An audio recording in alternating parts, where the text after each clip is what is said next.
Yali, no toca lilical tonac. Ashan itech tlasco tonali ticatej ipan tonali chicome cuetzpalin. Hoy, cuando el sol alcance su cenit, nosotros estaremos en la coordenada en el tonali 7 lagartija. Una coordenada del rumbo del Huiztlampa, el rumbo de las espinas. El color es el amarillo. Recuerden que estamos en la trecena Setecpat, cuyo regente es Mictantecutli y corregente es Tonatiuh. Sabemos que las lagartijas suelen disfrutar del sol, pero también les gusta esconderse en los lugares húmedos. Este signo está representado por la misma Quetzpalin y trae dos colores, el rojo y el verde. El verde que alude al jade, al agua, la humedad que crea o que da a la tierra la fertilidad. Y el rojo, que es el fuego, el tona, la intensidad, en este caso, la pasión. Porque el regente de Quetzpalin es Huehuecoyotl, el coyote viejo, una advocación del mismo Tonacatecutli, el señor de nuestra carne, el gran principio que posee en armonía el principio masculino y femenino y que hace posible toda la creación. Huehuecoyotl entonces alude a la sabiduría que se adquiere de vivir y de transitar por este espacio-tiempo. Con él vemos la importancia que tiene resignificar la sexualidad, el erotismo, la sensualidad, la pasión. Cuando nosotros creamos es porque estamos en ese flujo de energía creativa que se genera desde nuestro centro sexual. Y la sexualidad no está entre nuestras piernas, la sexualidad más importante está aquí en nuestro pensamiento. Y el órgano sexual más extenso es nuestra piel. Así que hoy nos toca experimentar esto que llamamos el erotismo, la pasión, el amor, que nos permite conocer a otros. Es una invitación. Cuando eres niño, pues estás con tus padres y ese es tu único mundo. Pero cuando empiezas a ser adolescente, que empiezas en este despertar de la sexualidad, entonces te interesas por conocer a otros, te inspiras, te enamoras, escribes, cantas. Bueno, pues el señor de la danza está presente y es Huehuecoyotl. Y viene acompañado con la señora de la noche, que es Tlazolteotl, que es la gran medicina, el principio femenino maduro, que también alude a la sensualidad, a la capacidad creativa desde esa pasión que nos brota del corazón y de la entraña. Ella es la que barre los caminos, la que nos va a ayudar a, como dice mi amiga Kika, que también es Quetzpalin, a compostar lo que ya ha trascendido para que nuestro cuerpo, que asumimos como tierra, como montaña, genere grandes frutos. ¿A quién tenemos en el numeral 7? Bueno, este numeral es bellísimo porque precisamente es el punto de inflexión y es donde nuestras trecenas adquieren esta forma, la de la mariposa. El volátil que acompaña al señor del numeral es Papalot y este señor del numeral es también nuestro sustento, es Sinteotl, que es también una advocación de Tonacatecutli. Así que el Señor de la creación, el de nuestro cuerpo, Tonacatecutli, se encuentra presente en dos formas, o en dos estadios, o en dos representaciones, que son Huehuecoyotl en el signo y Sinteotl en el numeral. Hoy te toca cultivarte, pero a través de esta capacidad que tienes para crear. Tengo acá un relato que construí a partir de la interacción que he tenido con mis amigas Quetzpalin. Como ustedes saben, en la naturaleza la lagartija pierde su cola cuando está en situación de peligro.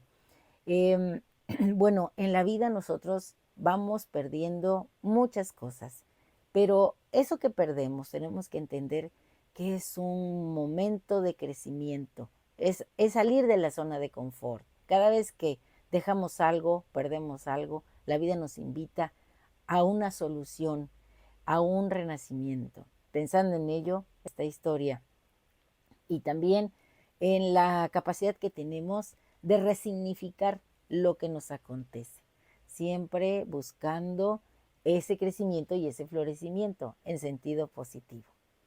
Y luego, bueno, les tengo una parte, como a mí me gusta, versada sobre la esencia de este tonali. Espero que sea de su agrado.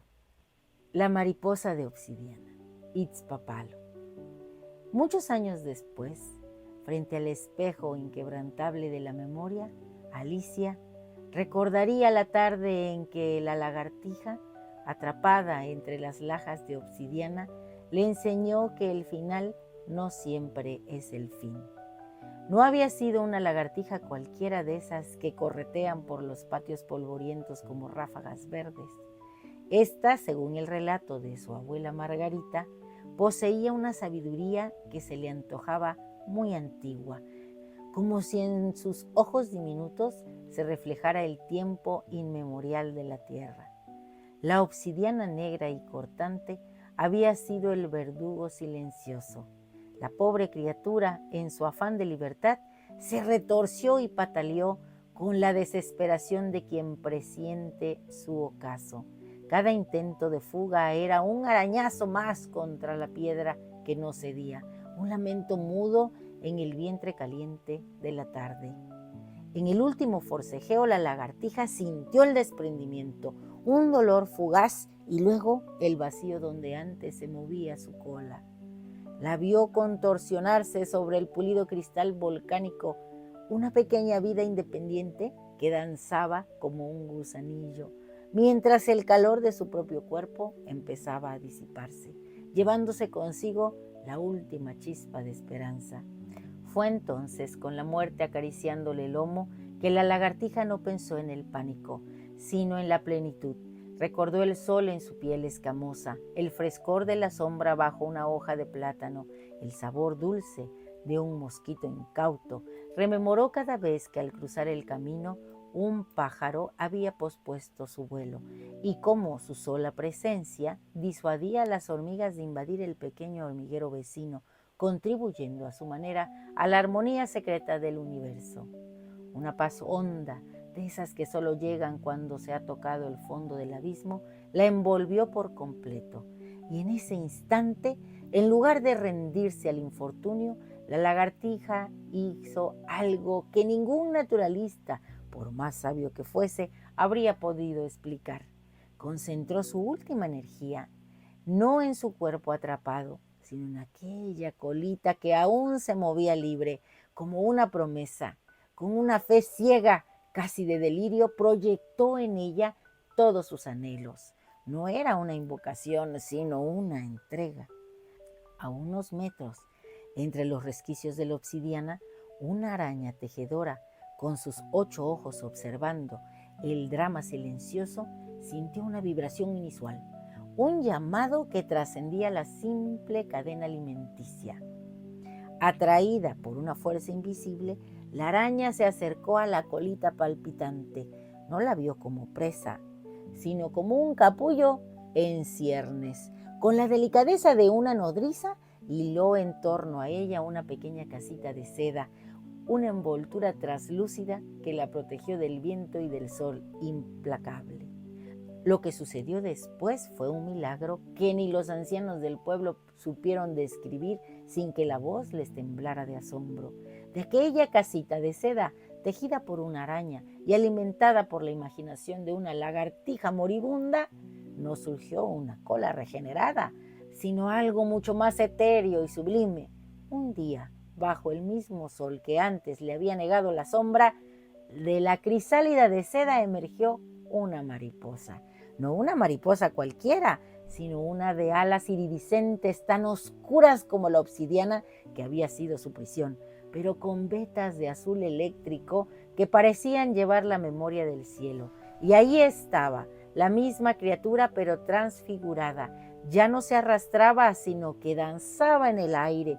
Podía libar la miel de las flores más altas, volar sin limitaciones por encima de los tejados, rozar las nubes y al atardecer posarse en la copa del árbol más frondoso. El sol que antes la había abrazado ahora le calentaba las alas, y la libertad que antes había sido una quimera se había vuelto su única verdad. Era la mariposa de obsidiana, el testimonio alado de que hasta de la más cruel de las prisiones puede brotar la más deslumbrante de las libertades. Desde entonces, Alicia supo que cada herida es una promesa, cada pérdida un camino hacia una transformación inesperada.